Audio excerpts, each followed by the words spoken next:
अस्सलाम वालेकुम dear students, welcome to Hasnain's biology. जी बेटा, उम्मीद करता हूँ कि आप लोगों की ईद बहुत अच्छी गुजरी होगी और आप लोगों ने खूब जी भर के गोश्त भी खाया होगा और इन्जॉय भी किया होगा ईद को। तो अब तकरीबन ईद की छुट्टियाँ ख़त्म होने जा रही हैं और नेक्स्ट जो वर्किंग डे है कल से स्टार्ट हो रहा है, मंडे से स्टार्ट हो रहा है। और दूसरा समर कैंप चल रहे हैं। समर कैंप के अंदर बच्चे तकरीबन आलमोस्ट इतनी ज़्यादा तवज्जो नहीं देते क्योंकि अभी पेपर्स होके हटे हैं और नेक्स्ट वो चाह रहे हैं कि अभी थोड़ी रेस्ट करके फिर हम लोग आगाज़ करेंगे। तो उन स्टूडेंट्स के लिए जो अभी आगाज़ करना चाह रहे हैं उनके लिए ये लेक्चर्स अपलोड हो रहे हैं इंशाल्लाह। उम्मीद करता हूँ आप लोगों को ये समझ भी आएगी अच्छे तरह से। इसको अगेन एंड अगेन सुने। अगर फिर भी कोई आप लोगों को क्यूरी है तो आप लोग कमेंट में मुझे बताएं।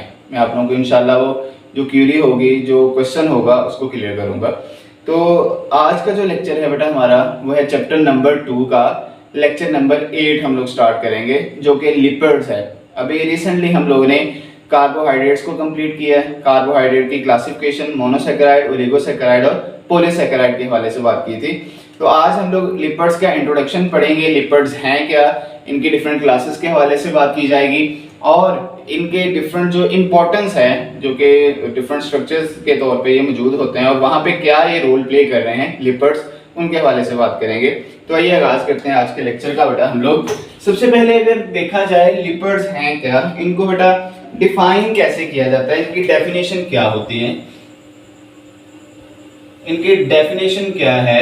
डिफाइन बेटा इनको किया जाता है, हम लोग कहते हैं कि ये ऐसा ग्रुप है बेटा समझ लें कि हमारे बायोमॉलिक्यूल्स का जो कि हेट्रोजीनियस है। मतलब दो डिफरेंट जो कंपोनेंट्स होते हैं उनसे ये मिलकर बनता है।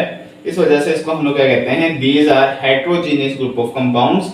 इनको हेट्रोजीनियस ग्रुप ऑफ कंपाउंड्स कहते हैं। और रिलेट किससे के साथ रिलेट कर रहे हैं, related to fatty acids. Fatty acid वो डिफरेंट हो सकते हैं, सैचुरेटेड भी हो सकते हैं और अनसैचुरेटेड भी हो सकते हैं। और उसके साथ साथ अगर हम लोग बात करें तो इसके अंदर इसके मजीद क्लासेस के अंदर हम लोग चलें तो इसमें ग्लिसरॉल वगैरह भी या फॉस्फेट वगैरह भी इसके अंदर मौजूद हो सकता है। तो आगे क्लासेस के अंदर हम लोग बात करें, लेकिन फर्दर जो हम लोग इंट्रोडक्शन पढ़ने जा रहे हैं ओनली इसके अंदर, तो इसको डिफाइन कैसे करेंगे। These are heterogeneous. ये हेट्रोजीनियस ग्रुप ऑफ कंपाउंड्स हैं, हेट्रोजीनियस ग्रुप ऑफ कंपाउंड्स। किसके साथ ये रिलेट कर रहे हैं, related to fatty acids, related to fatty acids.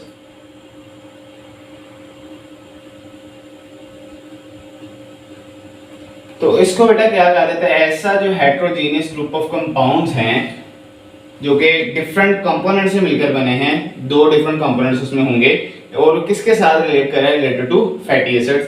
तो ये क्या है, लिपिड्स की डेफिनेशन आ जाती है। अब इसके अंदर कौन कौन से कंपोनेंट्स वो हो सकते हैं। हेट्रोजीनियस का जहां पे जो मतलब है बेटा, हेट्रोजीनियस का अगर मतलब हम लोग देखें तो हेट्रोजीनियस का मीन क्या है कि इसके अंदर फैटी एसिड्स भी हो सकते हैं और फैटी एसिड्स के साथ साथ फैटी एसिड्स भी हो सकते हैं। फैटी एसिड्स के साथ साथ इसमें बेटा ग्लिसरॉल भी हो सकता है। ग्लिसरॉल के साथ इसके अंदर बेटा हम लोग कहते हैं कि फॉस्फेट भी हो सकता है, फास्फोरिक एसिड हम लोग कह रहे हैं।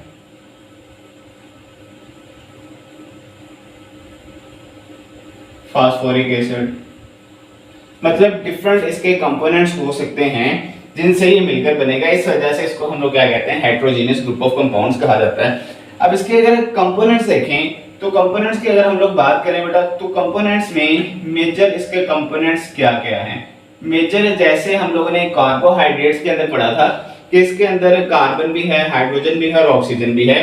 तो सेम एज कार्बोहाइड्रेट्स इसके अंदर भी कार्बन भी होगा, हाइड्रोजन भी होगा और ऑक्सीजन भी मौजूद होगा। तो तीनों चीजें मौजूद हैं इसके अंदर बेटा, कार्बन भी मौजूद है, हाइड्रोजन भी मौजूद है और उसके अलावा इसमें ऑक्सीजन भी मौजूद है। अब यहां पे एक क्वेश्चन आता है क्वेश्चन क्या वो पूछता है आप लोगों से, क्वेश्चन पूछता है कि लिपिड्स जो हैं उनके अंदर पर ग्राम में एनर्जी कितनी होती है, ये एमसीक्यूज में पूछा जा सकता है। और वो एनर्जी हाई है as compare to same amount, अगर उतनी ही अमाउंट कार्बोहाइड्रेट्स के और प्रोटीन्स की लें हम लोग तो उसके मुकाबले में उसके कंपैरिजन के हिसाब से अगर देखा जाए तो लिपिड्स के अंदर जो है वो ज्यादा एनर्जी होती है पर ग्राम में, तकरीबन 9 किलो कैलोरी एनर्जी होती है। तो क्यों ज्यादा है, तो यहाँ पे क्वेश्चन वो पूछ सकता है, क्वेश्चन क्या आएगा, why lipids contain more energy, lipids में बेटा क्यों एनर्जी ज्यादा है, वजह क्या है। इसमें बेटा हम लोग कहते हैं कि ये जो कार्बन और हाइड्रोजन है इनका जो समझने के हम लोग कहेंगे कि रेशो होती है वो बेटा ज्यादा होती है एज कंपेयर टू ऑक्सीजन।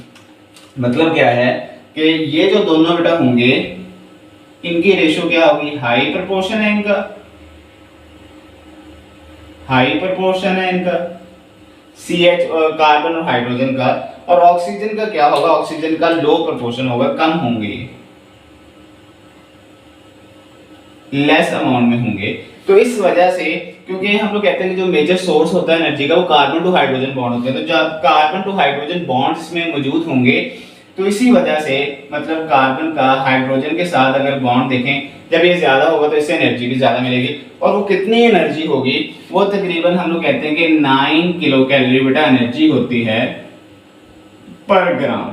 1 ग्राम अगर हम लोग देखें लिपिड्स को इस्तेमाल करें, यूज करें, तो उसमें से 9 किलो कैलोरी एनर्जी देते हैं। तो वजह क्या अभी, वजह इसके अंदर के कार्बन और हाइड्रोजन का जो प्रोपोर्शन है वो ज्यादा है और उसके अंदर 9 किलो कैलोरी पर ग्राम एनर्जी होती है। इस वजह से हम लोग कहते हैं कि जो लिपिड्स हैं उसके अंदर एनर्जी ज्यादा है। अब इसकी कुछ प्रॉपर्टीज की तरफ आ जाते हैं, कुछ इंपॉर्टेंस की तरफ आ जाते हैं। पहले उससे हम लोग चंद एग्जांपल्स और इसकी क्लासिफिकेशन की बात करेंगे। एग्जांपल्स अगर देखें हम लोग इसकी, एग्जांपल्स कौन कौन सी है, एग्जांपल्स में हम लोग बात करें तो एग्जांपल्स में बेटा इसके फैट्स वगैरह आ जाते हैं, फैट्स के अलावा इसमें वैक्सेस आ जाती हैं बेटा, वैक्सेस के अलावा इसमें कोलेस्ट्रॉल आ जाता है, कोलेस्ट्रॉल के अलावा इसमें बेटा हम लोग कहते हैं कि स्टीरॉइड्स, हार्मोन्स के अंदर भी ये मौजूद होती है, ऑयल्स वगैरह आ जाते हैं बेटा, ठीक है। और चंद एक अगर क्लासिफिकेशन की हम लोग बात करें, क्लासेस की बात करें तो क्लासिफिकेशन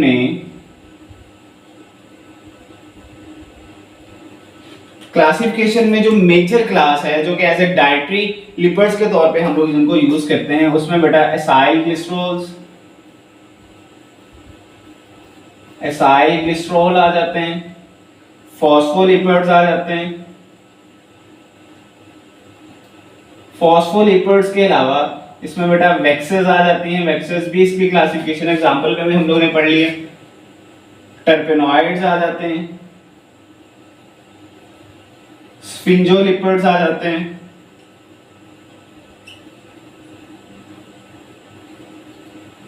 तो ये चल एक इसकी क्लासिफिकेशन में हम लोग acyl glycerol as a dietary fibre के तौर पे यूज करते हैं। फॉस्फोलिपिड्स जो हैं ये मेम्ब्रेन के अंदर मौजूद होते हैं, फॉस्फोलिपिड्स भी, टर्पेनॉइड्स भी, स्फिंगोलिपिड्स भी।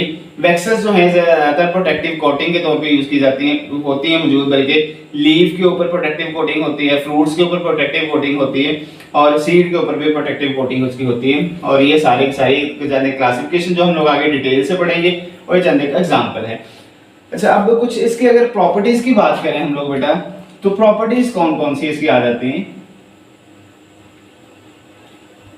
प्रॉपर्टीज अगर देखें हम लोग तो प्रॉपर्टीज में फर्स्ट वन अगर देखें प्रायोरिटी पे, तो इनको बेटा कहा जाता है these are hydrophobic group of compounds. Hydrophobic है ये, मतलब पानी के अंदर ये सॉल्युबल नहीं है, तो these are hydrophobic,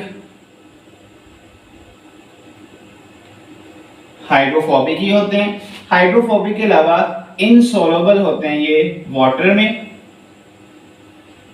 insoluble in water.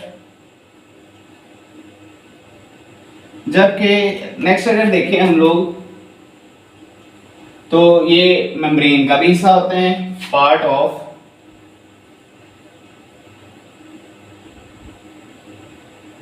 Cell membrane. ये एज ए प्रोटेक्टिव कोटिंग के तौर पे भी यूज करते हैं। प्रोटेक्टिव कोटिंग किसके ऊपर होगी? लीव्स के ऊपर, क्यूटिकल की लेयर के ऊपर, बाहर वाली साइड पे वैक्सेस के तौर पे यूज होते हैं, और फ्रूट्स के ऊपर भी present as protective coating. Protective coating किसके ऊपर होगी? ऑन लीव्स और फ्रूट्स के ऊपर।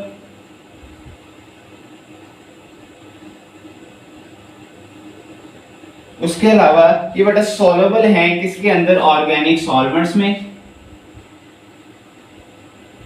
सॉल्युबल इन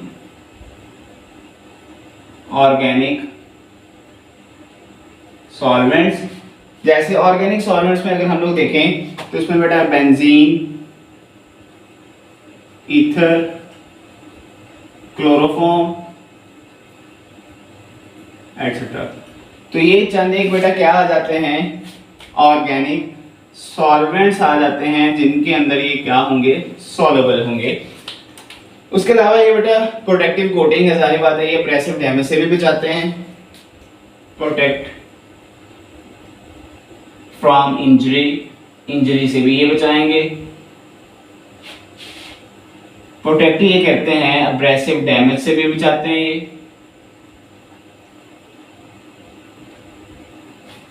तो ये बेटा चंद एक इसकी क्या है? प्रॉपर्टीज हैं, जो कि हम लोग कहते हैं कि लिपिड्स को जिस वजह से हम लोग यूज करते हैं, और इसके अंदर हाई अमाउंट होती है एनर्जी की, 9 किलो कैलोरी एनर्जी पर ग्राम होगी इसके अंदर। क्यों है? क्योंकि कार्बन टू हाइड्रोजन बॉन्ड इसके अंदर ज्यादा होता है, और ये असल में किसके साथ रिलेट करता है? फैट्स के साथ रिलेट करता है। उसके अलावा अगर कुछ और प्रॉपर्टीज देखें तो ऑयल्स हैं, वो भी हम लोग एज ए दूसरा कहते हैं कि डाइटरी फाइबर्स, डाइटरी लिपिड्स के तौर पे भी इनको यूज किया जाता है। डाइटरी लिपिड्स के तौर पे भी इनको यूज करते हैं हम लोग। तो ये चंद एक बेटा क्या है, इनकी प्रॉपर्टीज हैं जिसकी वजह से लिपिड्स जो है वो काफी इंपॉर्टेंट रोल प्ले करते हैं हमारी लाइफ के अंदर। सेल के अंदर भी मौजूद हैं, हमारी बॉडी के लिए भी इंपॉर्टेंट है ये। और समझने के मेजर और हाई अमाउंट रखने वाला, जो एनर्जी रखने वाला जो दूसरा बायोमॉलिक्यूल वो कौन से हैं? लिपिड्स हैं। तो इंशाल्लाह नेक्स्ट जो हमारा लेक्चर होगा वो इसकी क्लासिफिकेशन के ऊपर होगा। असाइल ग्लिसरॉल्स की हम लोग बात करेंगे, जो कि काफ़ी इंपॉर्टेंट है लॉन्ग क्वेश्चन के लिहाज से। फिर उसमें फॉस्फोलिपिड्स आ जाते हैं, वैक्सेस आ जाते हैं, टर्पेनॉइड्स आ जाते हैं, उनके हवाले से डिटेल हमारा लेक्चर होगा। तो उम्मीद करता हूँ आप लोगों को बेटा लेक्चर ये आज का अच्छा लगेगा। इसको अगेन एंड अगेन सुनिएगा आप लोग, और इसमें से अगर कोई क्वेश्चन आप लोगों के माइंड में आए तो वो ज़रूर कमेंट बॉक्स में मुझे बताइएगा, आप लोगों को वो सॉल्व किया जाएगा इंशाल्लाह। तो thank you so much and अल्लाह हाफिज़। अपना बहुत सा बेटा ख्याल रखिएगा। अल्लाह हाफिज़।